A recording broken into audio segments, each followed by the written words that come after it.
Maraming salamat.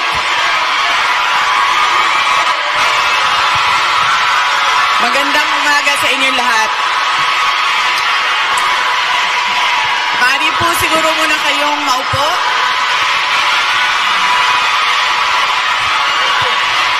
Maraming salamat.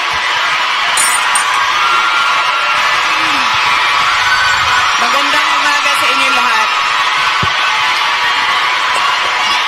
Maaari po siguro muna kayong maupo. Maraming salamat. Mahal ko kayo. Maraming salamat. Magandang umaga sa inyong lahat.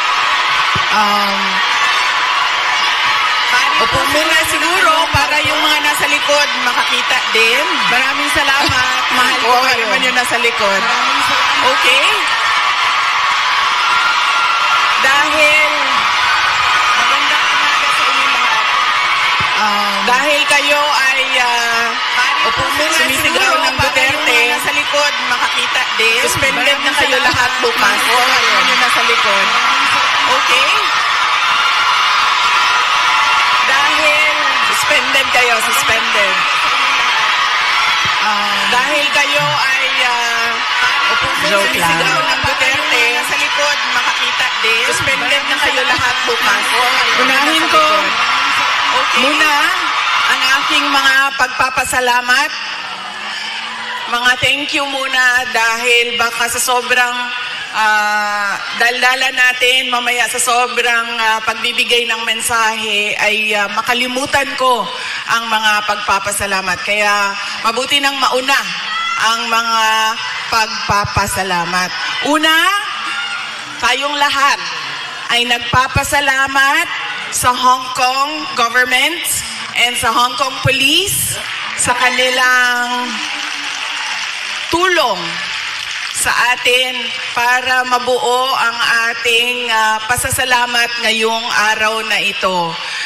We would like to thank the Hong Kong government and the Hong Kong police for their cooperation, for their support to our Thanksgiving this morning on this very beautiful Sunday. Marami tayong mga kababayan na nandoon sa labas at lahat ng mga first-timer na nakakita sa akin.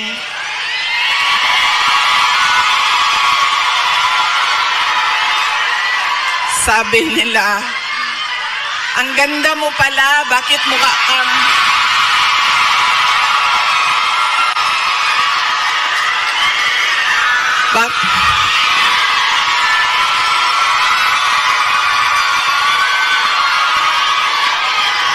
Ay, Macau, hello. Maraming salamat.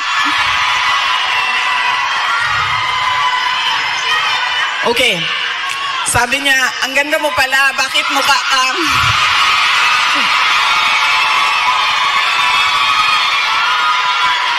Bakit mukha kang Shrek sa mga picture mo sa internet? Sabi ko sa kanya, sabi ko, ma'am, basta Pilipina, maganda talaga yan. Tayong lahat yon. Now, hindi ko lang alam sa mga Pilipino, sa mga lalaki natin, pero sigurado ako sa mga Pilipina ay maganda. Dahil, ano ang ating proof o evidence sa buong mundo na maganda talaga ang Pilipina? Ilan ang Miss Universe natin? 4. 4 ang Miss Universe na winners ng Pilipinas. Kaya, ibig sabihin, global ang beauty ng Pilipina. Kaya, bago ang lahat, sabihin nyo sa lahat ng kaaway ninyo, Pilipina ako, maganda ako.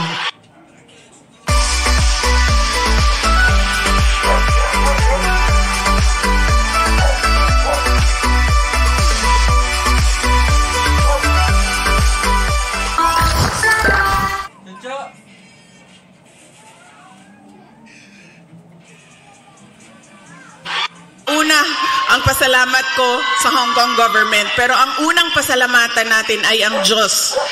Para sa araw na ito, para sa magandang araw na ito, at para sa oportunidad, pagkakataon na ibinigay niya sa atin na magsama-sama ngayong March 9 dito sa Hong Kong.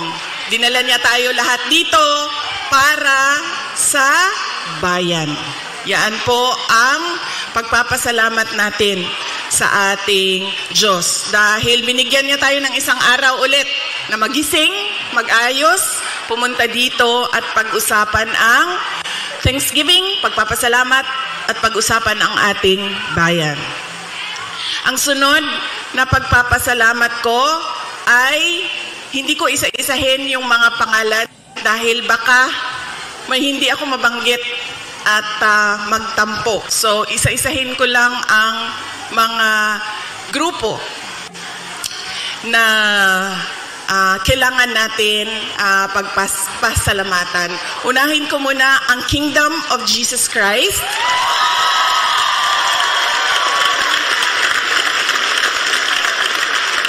Dahil sa kanilang pagod, luha at pawis para mabuo ang ating Thanksgiving ngayong umaga na ito. Ang sunod na kailangan natin pagpasalamatan kailangan ko pagpasalamatan ay kayong lahat mga kababayan namin, mga kababayan namin dito sa, ang iba galing pang Pilipinas. Marami tayong mga bisita na galing Pilipinas, galing Hong Kong, galing Macau, meron pang galing sa China at merong galing Japan.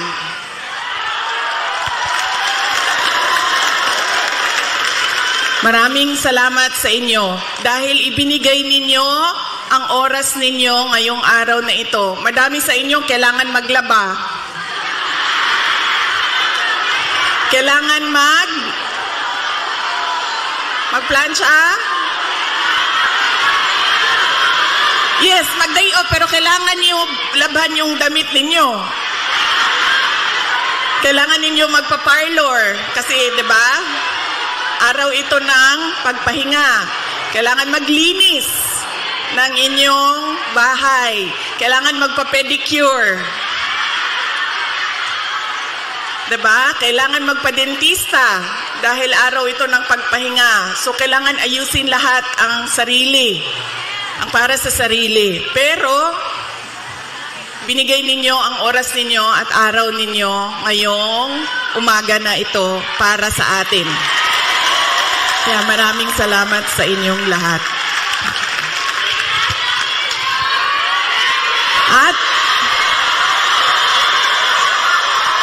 alam nyo, kanina habang naglalakad ako, kasi malapit lang kami, so naglakad lang kami, ang ganda ng weather ninyo dito sa Hong Kong, no? Nakakaganda siya ng kutis.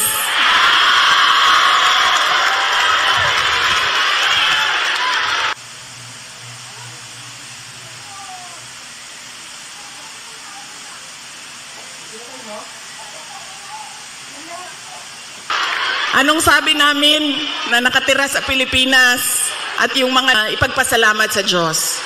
Nandito kayo sa lugar na hindi magulo, maganda ang klima, at lalong-lalo na nandito kayo dahil meron kayong hanap buhay. Hindi natin gusto na umalis ang ating mga kababayan sa Pilipinas. Pero marami sa atin, dahil walang oportunidad sa ating bayan, ay nakikipagsapalaran sa iba't ibang lugar sa mundo para sa inyong mga pamilya.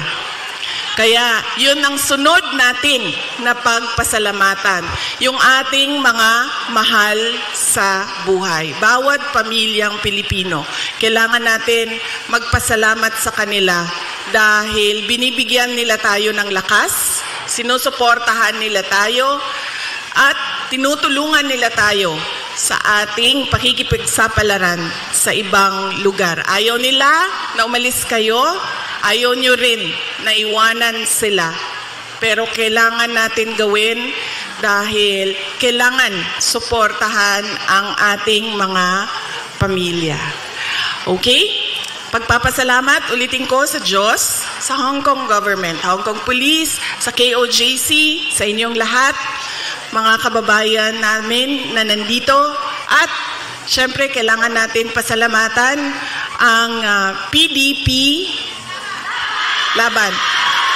Parang tinanggal na ata nila ang laban, no? PDP na lang, no? Opo.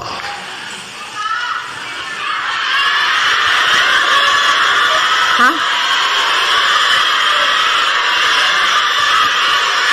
Okay, suka. May dala sila para sa inyong lahat. Inutusan silang bumili ng suka. Nagdain taon silang sinamak. Sa gusto. Nagdala po sila og pinakurat. Kinsa gusto. Okay. Bagay na sa lechon Macau og pinakurat. Kaganina bitaw naglakaw ko dito. Kana ganing ay, sorry. Kanina naglalakad ako doon. Yun bang nakabitay ng mga lechon Macau ba yan, no? Sa isip ko kanina. Sabi ko, kakain kaya muna ako. So sabi ko, ay hindi, picturean ko na lang muna. Andito sa aking cellphone yung roasted duck at yung roasted goose. Roasted goose. At, tikman ko nga yun. Balikan ko. Roasted goose at yung parang lechon Macau. Bagay sa suka.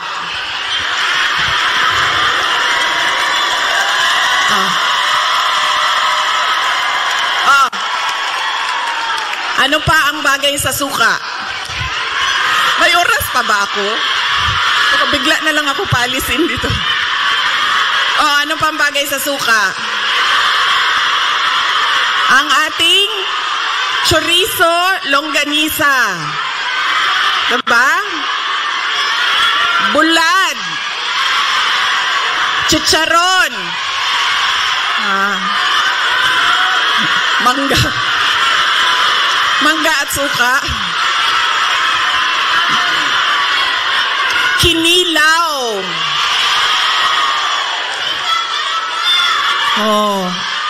Bulad, galunggong. Yes. Diba? So, kaya tayo lahat nauutusan na bumili ng suka. Kasi lahat yan, lahat ng pagkaing masasarap, kailangan ng suka. Alam niyo, wala sa listahan ko yung speech na suka na yan. Actually, wala akong listahan ng speech ko dahil matagal ako kagabi nag-decide kung pupunta ako dito sa Thanksgiving.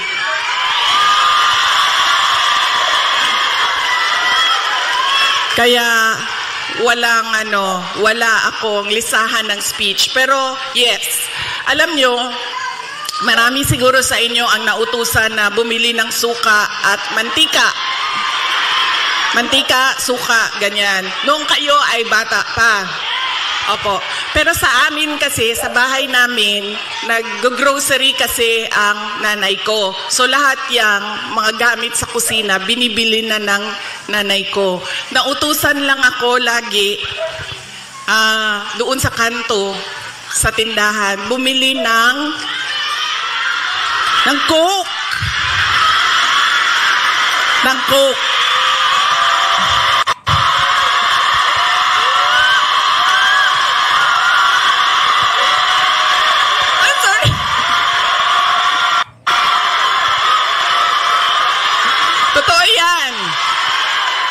Hindi joke yan totoo yan. Alam nyo, diba, tag 5 pesos lang ang Coke noon? 1980s? Or less pa nga ata siguro? 5 pesos? Mga 4 pesos ang Coke. noon. Tapos ang pera natin, yung papel na green na 5 pesos. Oo, yan yun. Pero totoo yan ha, hindi Coca-Cola ha, kasi kayo naman, pag sinabing Coke, tapos wala pang ano noon, wala pang 1.5, 2 liters. Litro lang yan. Litro lang yan nung kapanahonan natin. So yun. So, saan na tayo? Sa pagpapasalamat. Papasalamat tayo sa PDP.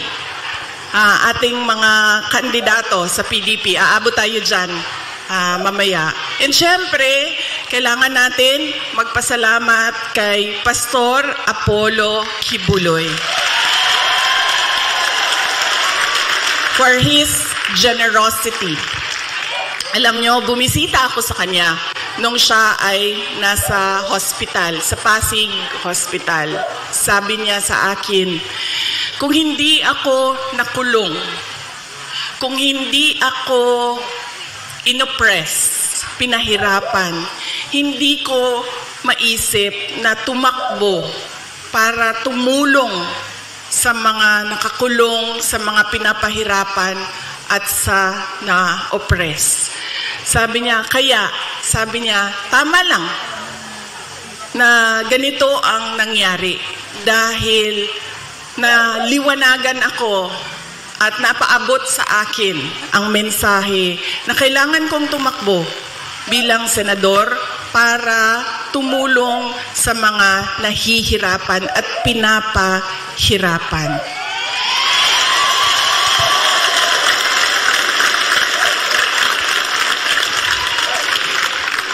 Sabi din niya sa akin, sabi niya, ikaw, kahit anuman ang sabihin nila, sabihin man nila na kasalanan mo ang lahat ng ito, Inday Sara, sabihin man nila, kasalanan mo ito dahil hindi ka tumakbong Pangulo. Pero sabi niya, ayaw na.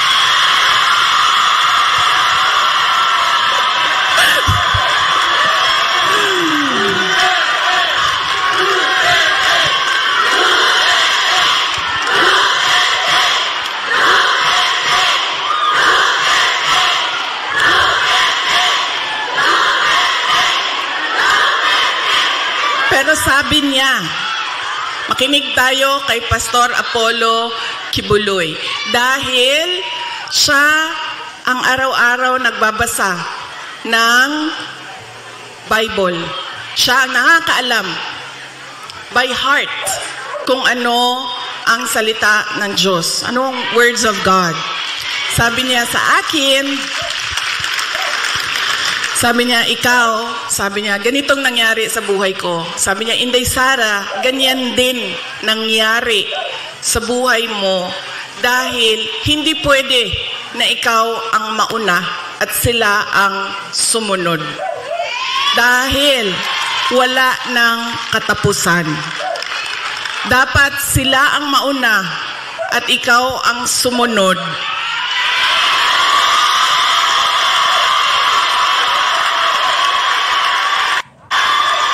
Para matigil na at hindi na paulit-ulit ang kahirapan sa ating bayan. Kaya nung sinabi niya sa akin yon, hindi na masyadong masakit. Masakit pa rin sa akin pag nakakarinig ako ng kasalanan mo yan lahat, Inday Sara. Pero iniisip ko na lang, nako, sinabihan ako ni Pastor Kibuloy, you are there, you are where you are intended to be by God. Exactly where you are.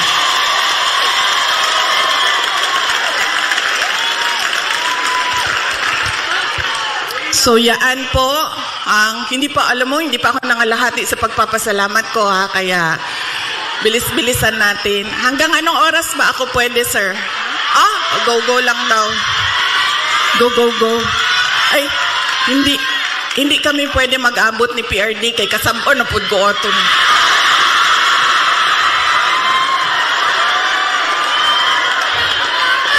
Kibaw mo nang nagsayo ko. Tagalog eh. Alam nyo, bakit ako nandito ng maaga? Gumising talaga ako ng maaga. Ang alarm ko, 6:30 a.m., 7 a.m., 7:30 a.m., 8 a.m. 4 yung alarm ko. Para hindi kami mag-abot ni President Rodrigo Duterte. Kasi pagagalitan na naman niya ako sa mga pangyayari. No, hindi man siya nagagalit. Actually, mabait. Kumalma na si PRD nung medyo nagka-edad na siya. Mahal ko kayo.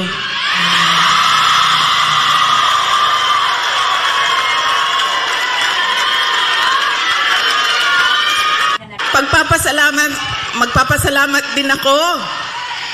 Thank you po ako. Kagabi po, merong mga kababayan natin na nasa hotel. Hotel. Kayo ba yun, ma'am? Opo.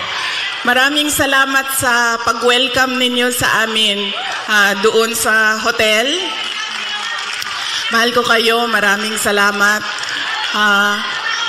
Pero bakit, ma'am, wala kayong dala na roasted goose? I'm sorry, may dala kaming suka. Kayo, walang dalang roasted goose.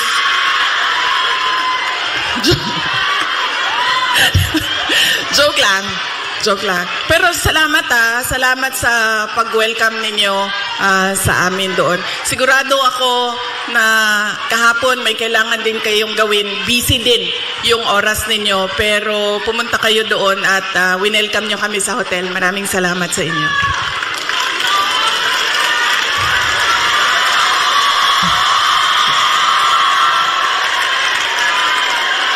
Ang sunod ko po na pagpapasalamat ay personal po sa akin. Para sa inyong lahat, mga kababayan namin dito sa China, sa Hong Kong, sa Macau, dahil noong 2016 ay nagkita-kita din tayo dito para sa pagpapasalamat, tapang at malasakit at suporta sa administrasyon ni Pangulong Duterte. Kaya papasalamat po ako dahil from 2016 hanggang 2025 ay nandyan pa rin kayo at nandito pa rin kayo para sa bayan. Maraming salamat. Sunod po ay personal pa rin ang pagpapasalamat ko sa inyong lahat, sa tulong ninyo, sa kampanya ninyo, sa suporta ninyo para sa akin at sa boto ninyo noong nakaraang halalan noong 2020.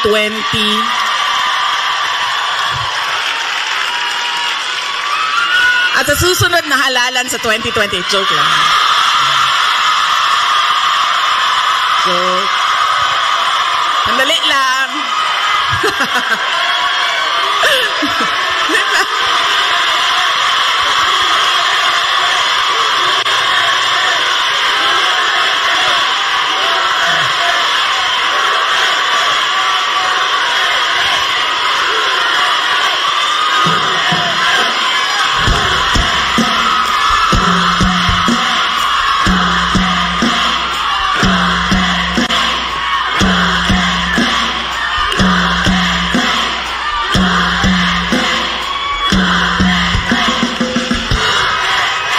Okay.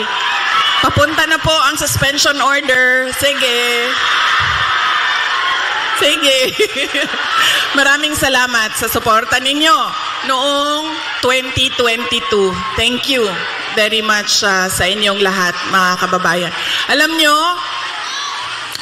una ko pong naramdaman na mukhang mananalo ako sa eleksyon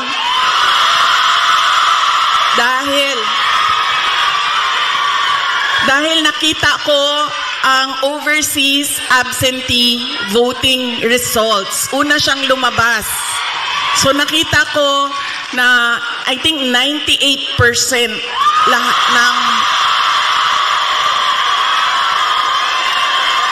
ng OFW votes ay para sa akin. Kaya doon ko naramdaman na parang baka siguro manalo ako. Kaya maraming salamat sa inyo.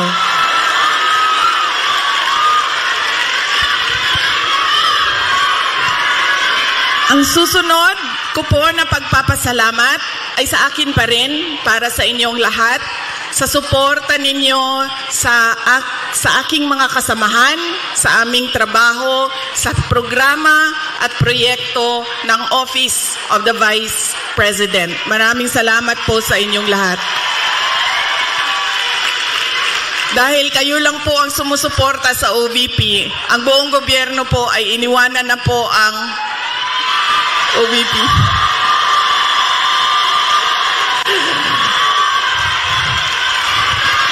Maraming salamat. Yung satellite offices po namin sa iba't ibang lugar ay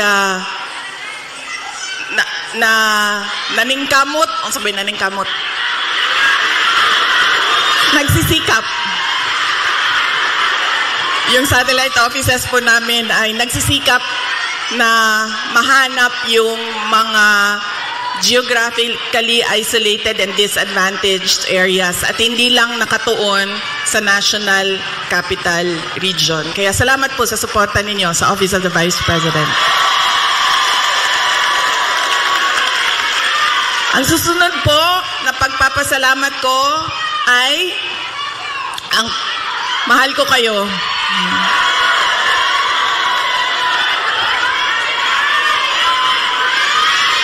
Kaya po hindi ako hindi ko maiwanan ang aking katayuan, tama ba, pwesto, posisyon, dahil sa inyong lahat.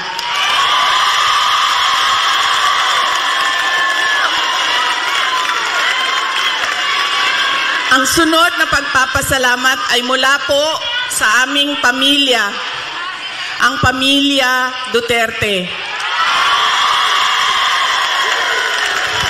Napakalaki po ng utang na loob namin sa inyong lahat.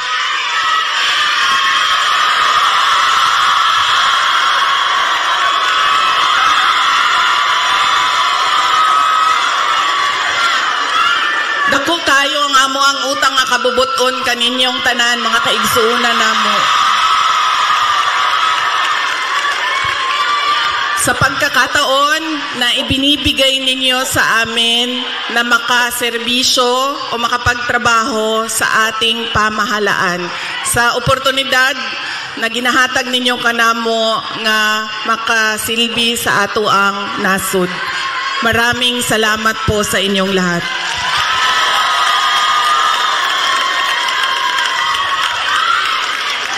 Okay, so yan na po ang aking mga pagpapasalamat.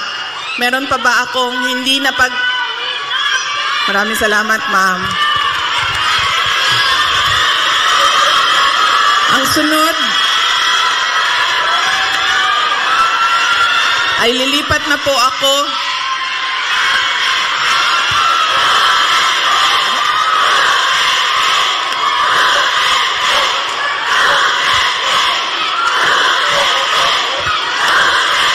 paminaw sa mo ba?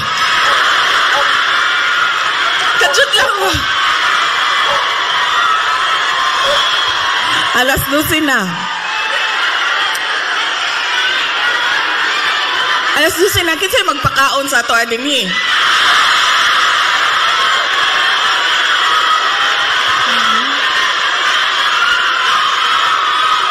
Magpakaon. May Jollibee. May Jollibee daw, sabi ni ma'am.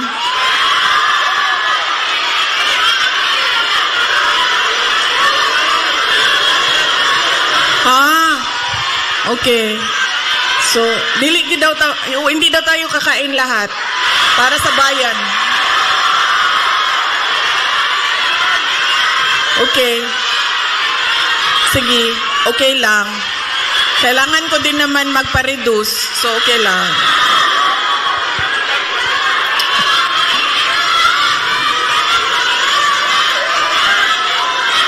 Ma'am, darating tayo dyan sa ayuda na yan, ha? Wait lang. Kasi, tuloy-tuloy ko na, ha? Ang susunod ko po ay ang dahil pagpapasalamat po ito kay PRRD, former President Rodrigo Duterte, ay mag-share ako sa inyo ng aking pagpapasalamat sa kanya. Medyo mahaba itong kwento na ito, so mamaya nyo na singilin yung mga suspension order ninyo. Alam nyo, isa lang, sa lahat-lahat siguro ng pagmamahal or generosity ni former President Rodrigo Duterte, isa lang ang stand out. Nag-iisa lang ang lagi kong pinagpapasalamat sa Diyos na ginawa ni Tatay Digong, ni former President Duterte sa akin.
Hello? Okay na? Sir, pakihanap nga yung inutusan ni Marcos na patayin yung aking...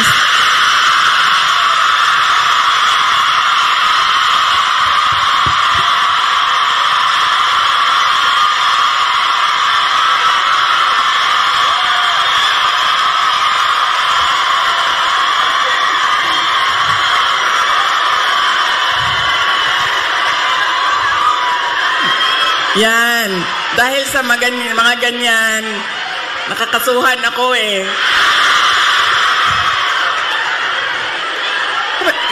Malay natin, di ba? Baka may inutusan dyan.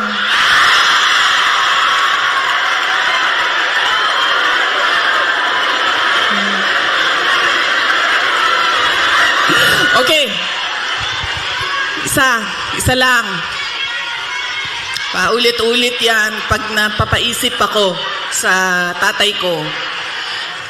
Binigyan halaga niya at inulit-ulit niya sa akin ang kahalagahan ng edukasyon. Hindi niya ako tinigilan.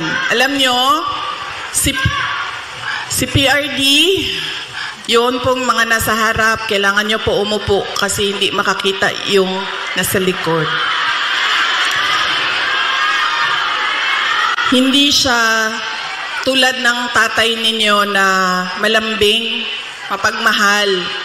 Hindi ganyan ang tatay ko. Ang tatay ko galing siya sa generation na laging galit. Diba? Sino yung may mga magulang na yung generation na laging galit?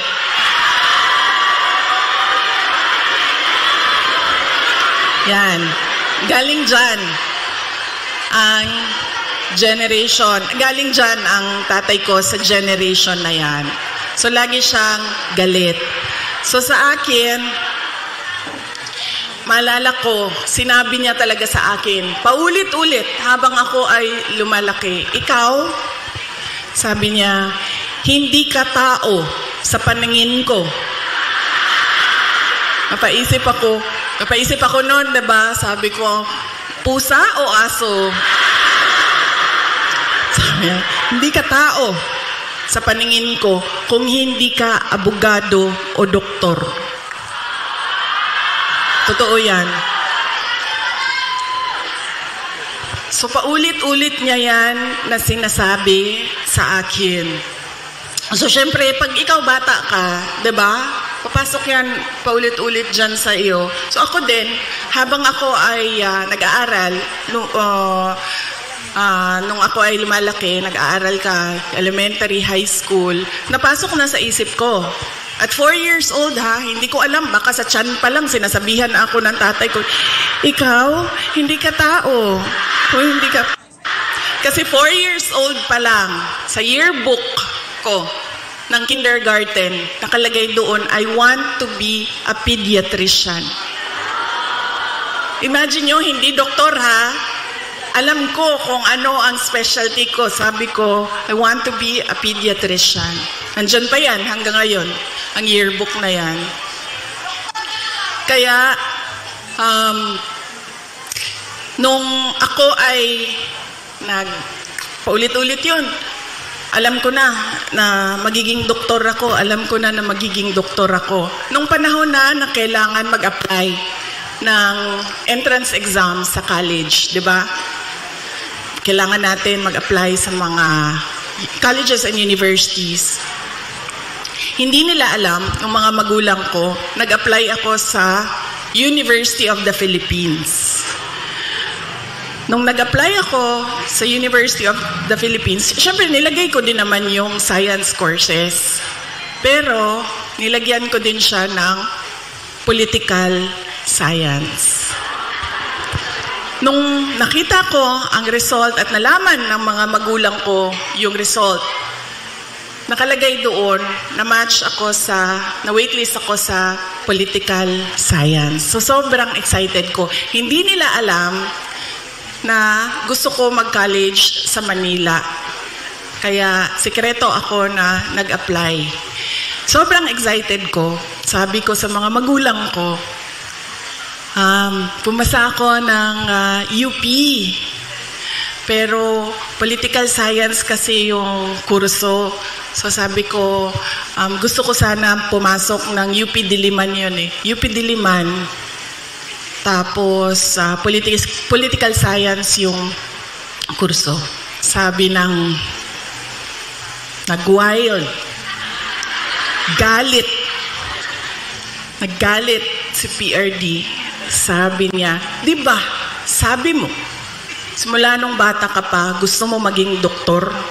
Pre-med ba ang political science? Tapos sabi niya, hindi ka pwede pumasok ng University of the Philippines. Kahit saan man yan. Sabi niya, dahil kilala ko ang ugali mo. Anak kita. Alam ko kung anong ugali mo. Sabi niya, marirecruit ka lang ng makabayan. Aakyat ka. Totoo ito, sinabi niya. Aakyat ka ng bundok.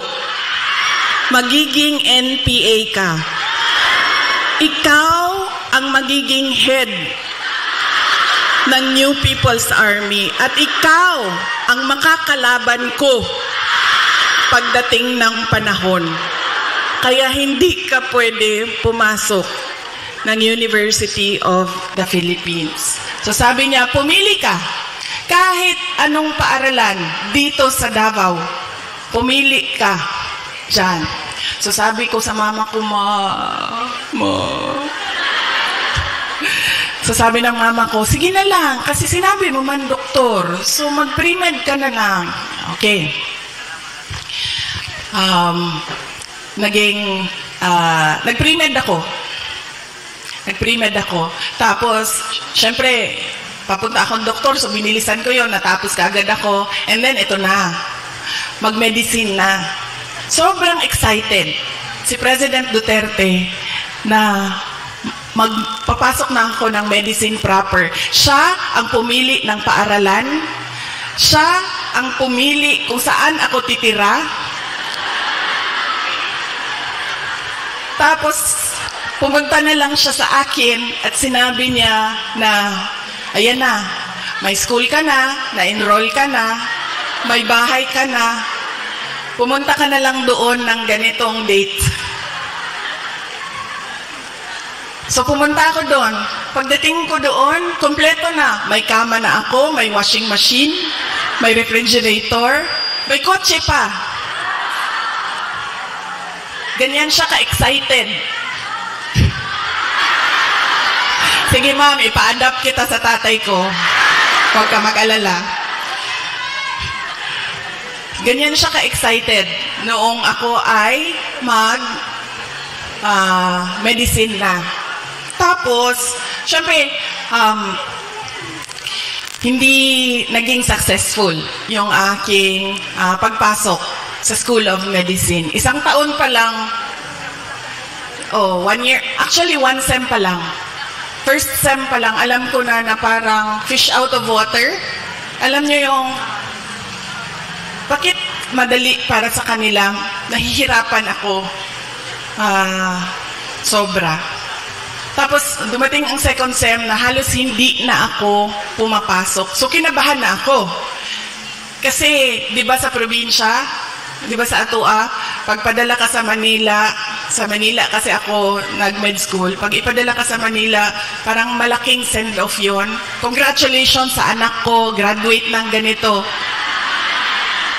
Congratulations at magiging doktor yan. Class of. Ganon, diba? So ako, syempre kinabahan na ako kasi hindi ako makakauwi. Pinadala ako sa Manila para maging doktor. Tapos uuwi ka, drop out. Nag-apply ako ng, naisip ko pa noon, nung pinag-iisipan ko ang kapalaran ko, wait, sabi naman ng tatay ko, doktor daw o abogado.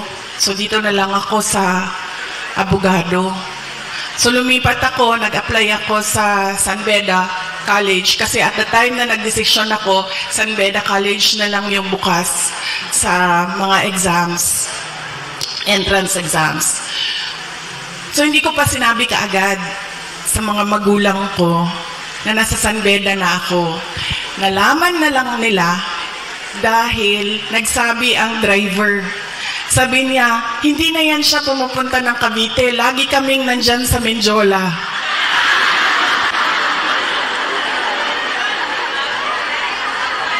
Nung nalaman niya na nasa law school ako, sobrang,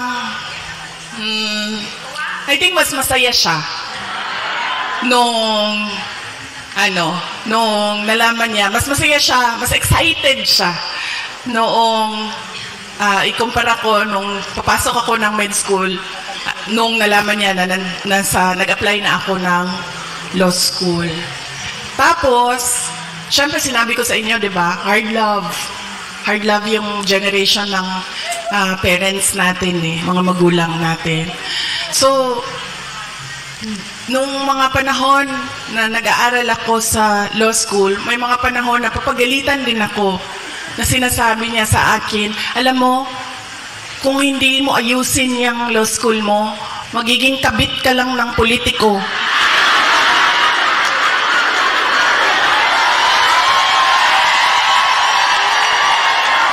Ganyan. Ganyan siya kung, di ba pangit pakinggan sa atin? Pero ganyan yung style niya para idikdik sa'yo na mag-aral ka. Tapos, meron pang isang beses na sinabihan niya ako, alam mo, kung hindi ka mag-aral ng mabuti, magiging halaman ka lang dyan sa gilid. Ganyan yung force by which he emphasized into my brain that I need to become a lawyer. So, nung pumasa na ako, ng bar, doon ko nakita ang pagbabago sa magulang ko. Hindi sa nanay ko dahil ang nanay ko sobrang supportive nun. Kahit maging halaman ako, didiligan ako nun eh. Ganyan kabait ang nanay ko. Diba? Pero nung nakita niya yung grade ko sa bar exams, at nakita niya na mas mataas yung grade ko sa bar exams kesa sa kanya nung tatay ko.